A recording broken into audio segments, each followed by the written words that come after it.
Hi all, welcome to another segment of Design TV with SANDOW. I am Shannon Sharpe, Homes Editor with Luxe Interiors and Design, and I am thrilled to have here today, Guinevere Johnson. Guinevere is a Chicago designer, and she is known for her classic American traditionalism, but with touches of French and Latin influences. And you might call it understated style, but then she adds a bit of patina to add a little touch of glam. Welcome, Guinevere. It's so good to see you. Hi, Shannon. Thank you so much for having me. I'm really honored to be here. Today, we are discussing one of my favorite recent projects. It is the home of New York Times bestselling author and former poet laureate, Natasha Trethewey, and her husband, historian Brett Gadsden. And this is a beautiful 1897 Evanston home. I know this project was very special for them and very special for you and architect Steve Liska and builder David Heitman, who were also involved. And I would love for you to kind of tell us the story of this home, how you got involved. And, you know, it is kind of, it is quite the story, to say the least. So if you could just kind of guide us along on it. Yes, speaking of patina, this home has a lot of layered patina, and I like to think it's glamorous. So I first met Natasha and Brett when they commissioned me to do the first floor of their home, including the two libraries that were built in that area. And they had been interested in this home from Harvey L. Page, having spent a lot of time in DC, where he did a lot of really important projects, especially on DuPont Circle. So I got involved with them then, and after we had just finished, and it was Thanksgiving and a time to kind of give thanks for everything that had come from this project, and I got a call from Natasha. I was thinking she was calling to tell me how wonderful Thanksgiving was with her family in the new home, but unfortunately she was calling to tell me that there had been a fire starting in the front parlor, which gutted literally the entirety of the interior of the home. So during this process, when we re-began the project, which we had already done a year, now we were going into the beginning of a 2-year process, we worked with Steve Liska, an amazing architect and historic preservationist, to bring the house up to code. And while that may sound unglamorous to some, it actually created some really beautiful moments, including being able to open up the second floor from east to west with views throughout the entire home, and also really redo the back staircase, which connects Natasha's attic study to the first floor in a safe way, amongst a million other beautiful details. But those were 2 large architectural moves that gave us the basis for the rest of the house. And you had already done the first floor, as you mentioned. How much changed during the second iteration? A lot changed. You know, I became close with Natasha and Brett, and we had an original vision, and now they had been back in Chicago for a while, and you know, design is a process, so we kind of started from scratch, but we did keep some of the original ideas. One of those was we had chosen a lot of ironwork pieces, both lighting and furniture. This was a nod to African-American iron workers from New Orleans, where Natasha's mother was born and where she spent a lot of time as a girl. We also did keep a lot of the broadsides as artwork in the home. Natasha and Brett have a great art collection, but they also do broadsides. Here's an example back here, which is a framed poem. One of my favorites in the house was by Mary Robinson. It's called Ode to Humanity. This is by the fireplace in the den. And it is the first poem published by an African-American woman in this country. So that was significant. And then adding to that Natasha's own poetry and that of her friends and colleagues. And, you know, that's just part of all these personal touches that were incorporated into design. I know another aspect were the Damask textiles that were used throughout the home. Yeah, the damask is something that Natasha loves, and it was such a beautiful unifying moment of this home. Her grandmother was made window treatments. So we took a lot of delight in a lot of different custom window treatments, and many of them incorporate damask, like in the library, the front library, in the dining room, in the dressing room. And then there's other damask, for example, in the guest room, the attic, it's everywhere. And it's really beautiful. You can read more about her grandmother in her book, Domestic Work, as well. Another reference to this, ongoing conversation, I'd say, with New Orleans, where she has so much history, is the lighting that you use throughout the home. Yeah, so in the first iteration, we were using mostly iron. And in this part, Natasha fell in love with gilt and gold, which I love as well. So the lighting is just a beautiful palette, very sparkly. Even her book she wrote 2 books during this process, but the first one, Monument, which is new and collected poems, has gilded edges on the pages. So that just speaks to how in love we were with it at the time. One of the first things I did was go to New Orleans to Bavola, which is the oldest gas lighting manufacturers in the United States. Natasha had been there several times, and we work with them to commission several significant pieces throughout the home. A good example of this is in the front grand staircase. You can see the chandelier and the sconces were made specifically for Natasha for that space. And another, once again, personal aspect, and once again, another reference to New Orleans. And one of the things that I find most impactful in the home is the stained glass window in the attic, the fleur-de-lis. Yes, Natasha and Brett worked with Steve Liska and Emily Carlson from Solstice Glass to recreate several stained glass windows throughout the home. One of the most important and significant is the attic window, which has, from Harvey L. Page's time in 1897, it has a fleur-de-lis. Well, Natasha used to ride the trolley cars up St. Charles Street in New Orleans with her parents when she was younger. And when she saw this home, it really reminded her of that. And then lo and behold, like a symbol that it was destined, was the fleur-de-lis in the attic. And the fleur-de-lis is not only a symbol of New Orleans, where her mother was born, but it is also, I came to find out throughout this process, a symbol that was branded onto people who were enslaved. It was branded onto them when they would try to resist or run away. So the fleur-de-lis is really a symbol of resistance and reclamation.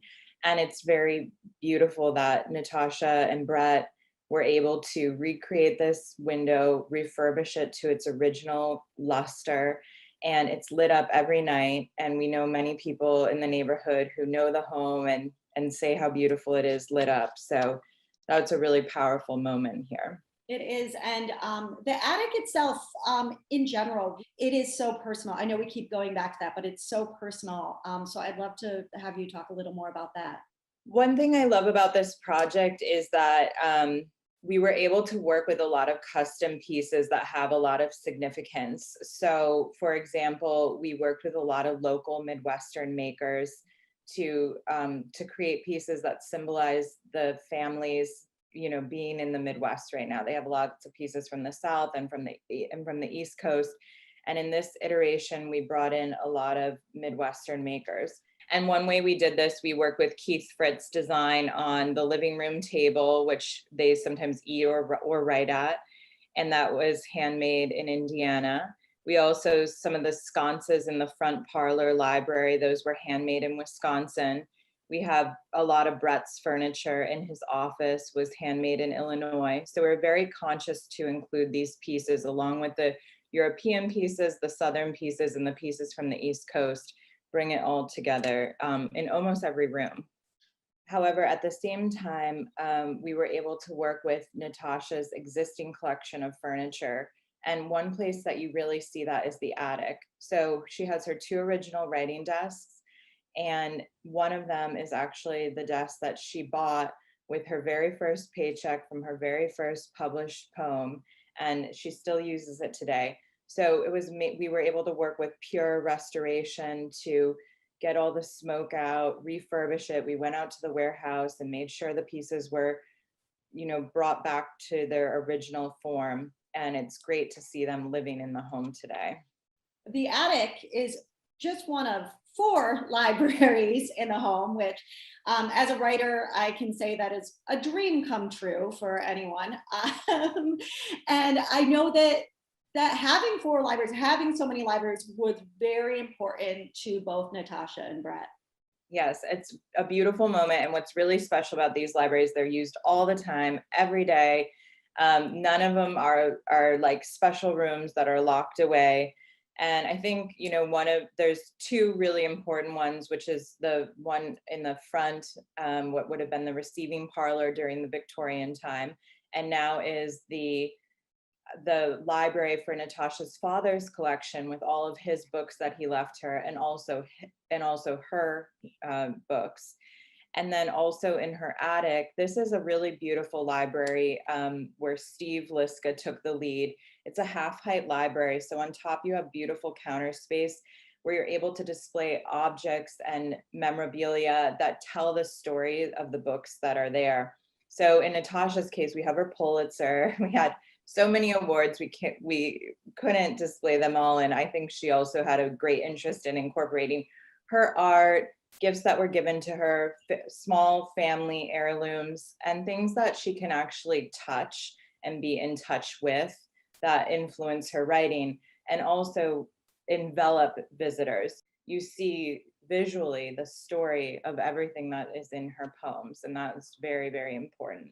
I think that can be said of the entire house, that it definitely tells their story, both Brett and Natasha's, you know, their own past, and now like the path they're creating together, which I love that they've brought together the history with what, you know, how they're moving forward in the future. Yes. I just think it's such a beautiful story. I really want to thank you for taking the time to tell us this. So thanks again, Guinevere. We really appreciate having you. Thank you so much. It's really wonderful to be able to share a little bit of this very special home and family. I really appreciate it. And thank you to our viewers. We really appreciate you taking the time.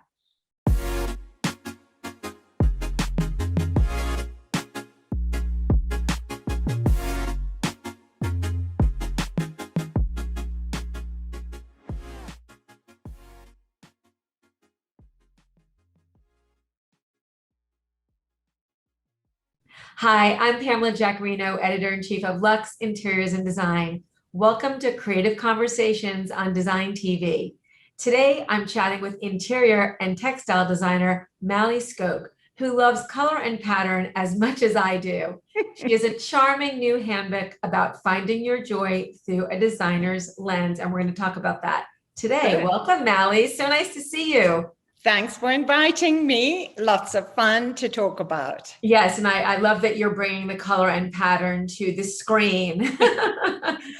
Oh, you know, nothing is by accident with us crazy designers. I know. There's always like a little thread of Yeah. something happening behind the scenes. So, you know, I wanted to talk with you today about your charming new book. It's this sweet illustrated book, Mally's Little Handbook, which is a guide for finding your joy. Yes. And it's not a regular how-to book, but rather sort of your view of the world. Definitely not a how-to book. It's, I think, the way my publishers made me describe it, and you know, it always puts you on the spot. And I think it's a friendly chat. It's like taking a walk with a friend and sharing insights from your life that might be, you know, helpful, and you can either take them or not take them. It's not lecture-y at all. No, I wanted agree it with to you. feel like an invitation into just my insights of, you know, learning stuff, traveling, being in different countries, and just the things I've learned along the way. What led you to create it, Mally? Did you do this during the pandemic? Like what was the impetus? No, not at all. So it was so weird. I had these young friends to stay, and they came downstairs, and my mum had sort of taught me the important things, like you should only invite people to stay if you really want them to come. You know, don't have regrets. That's the worst, when you walk in the door and everyone's face falls. And, you know, just make it look like you want them there and you made an effort, and just make your, you know, have food out. Don't let people starve. Have your guest room, or even if it's your pull-out bed, clean sheets, a little posy next to the bed that says, you're welcome. And these young friends of mine were like, it's so nice here. It's so lovely. We're having such a nice time. You have to write it down. And so anyway, they went off sightseeing. We were down on Cape Cod.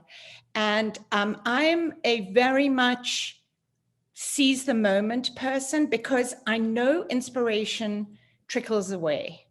And so I started writing it then that morning, and it just flew off my fingertips. And I don't consider myself an author at all. It was just what I want to say to the world. And then the other thing I absolutely knew was I didn't want to have fancy photographs. I wanted people to be able to imagine it for themselves in their own lives. So I knew it had to be illustrated. And I was fiddling around trying to find an illustrator and trying to find all these chic millennial illustrators, you know, that lived in Brooklyn. And a young woman texted me and she said, oh, I follow you on Instagram. I'm changing careers. Can I come and have coffee? And I get a lot of those. And my office is always like, don't say yes all the time, Mally. But I said yes, because I discovered she lived in my town and she was a shoe designer. And after she left, we thought about it. And I looked at the girls in my office and I was like, have you seen her Instagram? There's our illustrator. And she lives 2 miles up the road. There you go. It was meant to be. Always say yes if you can. My mother taught me that. So chapter 1 in your book kicks things off with your guidance on sort of, you know, you sort of kick it off on like how to evolve and find your style, and also surround yourself with things that you love, but particularly in your home. And you talk a lot about the need to become a noticer. Yes. Can you talk a little bit about what do you mean by being a noticer, someone who notices? Well, I think the way to sort of describe it is that the trajectory of my life was, you know, born in South Africa, and I had all these incredible visual prompts my whole life. And then I had a couple of years that were sort of more complicated in my personal life. And when I looked back, I realized that I was missing a lot of information from those years. And a lot of people live their life not seeing their surroundings, because that information needs to go into your brain and settle into your brain. Like, I love the color of that rose. And that's how you become have your own design palette in your head, and the things you like, the textures you like. But lots of people just sleepwalk through life, worrying about, you know, small things or big things. But you have to keep that space in your brain to let the world in.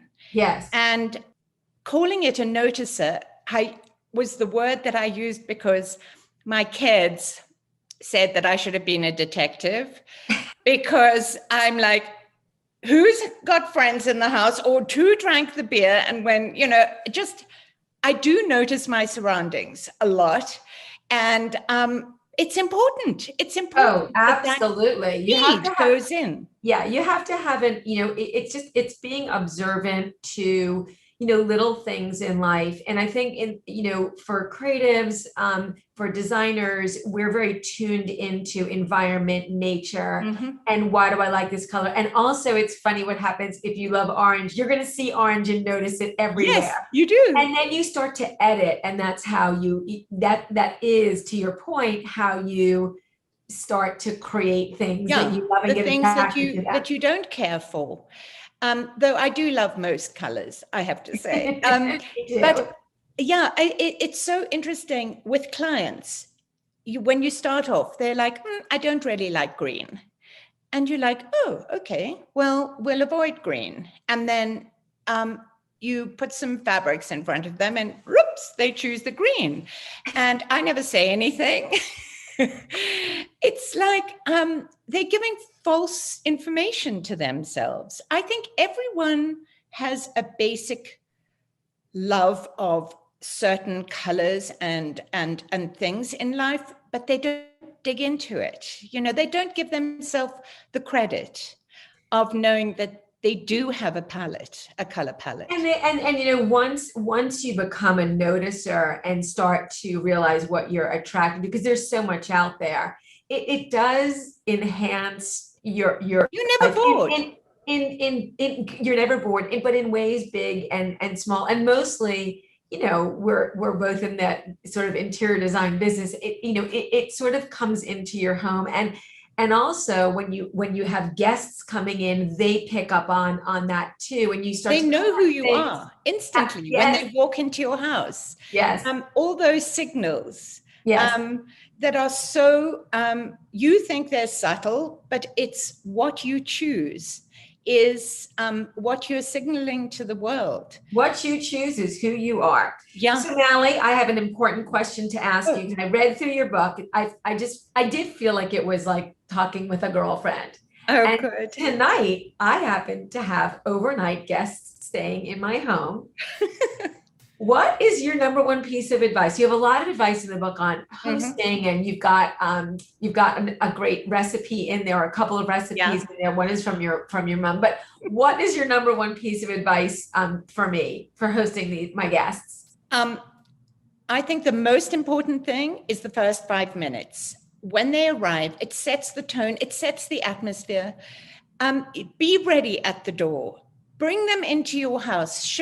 My husband's very good at, he says, here's the bar, help yourself. There's water in the fridge.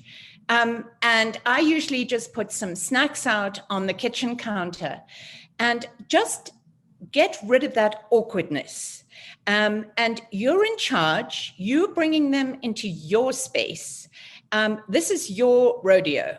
And, you cannot shrink at this moment. You invited them. And you've got to be on. And then everything just flows from there. People relax and they'll enjoy the experience. You know what's so interesting, Mally? It's about comfort, which is also what we talk about just with interiors, making sure that your interiors are comfortable and that when people come in your home, that there's a sense of ease. So you close out the book with advice that you said a good friend gave you to don't self-limit. And I'm wondering if you can just explain, for the viewers, what you mean by that. This is a guy who, I was bumbling along, just in Boston, being a designer, doing my thing. And, when somebody spots you, it's the most, for most people, it's kind of shocking. And so this guy, he's in the media industry. He invited me to a couple of his dinners with designers. And one day he gave me a ride and he said, "You've got a voice, Mally." And I was like, "What?" And he said, "Yeah, you've got a voice and stop hiding it." Because I come from this background where you shouldn't show off and you should limit yourself, basically. Don't be that person that's pushing yourself to the front of the line. And he said, "I see you do it." And I think it's a very female thing as well. And it's the most incredible thing. I thought about it, I spoke to my husband about it, and I shed it, my limiting, and it changed my whole design life. And I think so many people need to know that, women especially. Yes. Well, it's like, it reminds me of like a flower that hasn't fully bloomed yet. And then really when it opens and blooms to the world is when you see it in its most beautiful state. So well, we're so happy that you did not self-limit. Yeah. So Nellie, you love color, you love pattern, you just have you grab life and go with it. So, you have your new book out. I want you to tell people how they can get the book, number one. And secondly, you always have a fabulous textile wallpaper collection up your sleeve. What's coming in that world? That's one of my final questions. The book is actually going to be on Amazon. It's coming out next month. It was meant to come out this month, but there are book delivery issues as well. Can you believe? Yes, there's all kinds of delivery issues. What happened, the exciting thing that happened to me was when I was connected to this this mill in Pennsylvania. And I went, this is my mum again, always say yes. It was the middle of COVID, got in my car, dragged my daughter along, went to Jessup, Pennsylvania, met these people. And I've never seen such a beautiful operation. And they said, let's do a fabric line together. And literally, I had these watercolors waiting and I sent them to them and they just understood. And they produced this line of wovens, which they've been so well received because they're different and colorful. And wovens can be a little bit grown up, and functional. These are functional, but they're fun at the same time. So after I launched that and we did the Kips Bay Show House, my hubby said to me, you got to keep going with the good energy. And so I'm opening a little studio in Palm Beach in the fall. I mean, it's crazy. I'm moving house, everything's happening. But I love the sunshine. I love the way people just came in and connected with me and just embrace design in this most marvelous way. And maybe it's the sunshine that makes everyone just love their house. But so that's my little project that I'm doing. Well, I am in Palm Beach, so I am so excited. I'll have to get a sneak peek from you. And it's in a very shishi part of town. I sat next to this woman at a girls' dinner and she was like, oh, I might have a contact for you. And she did. So it's very exciting. Oh, well, we are thrilled and congratulations on your adorable, such a sweet, charming book, which I encourage everyone. Honestly, I'm so heartened that you understood what I was trying to do, which is just like spread a little bit of, friendship to people out there. Yeah, it's lovely. And it's just so many beautiful sentiments are woven into this, your little handbook. So everyone check it out on Amazon. And Mally, we're all going to go down to Palm Beach in the fall. Oh, we will be book signing away, don't you? And plenty of, the champagne will flow, believe me. Oh, well, there you go. I will be there. Okay, Mally, thanks so much for being part of this. Thank you for inviting me for a great chat. Lovely to see you, Pamela. Yes.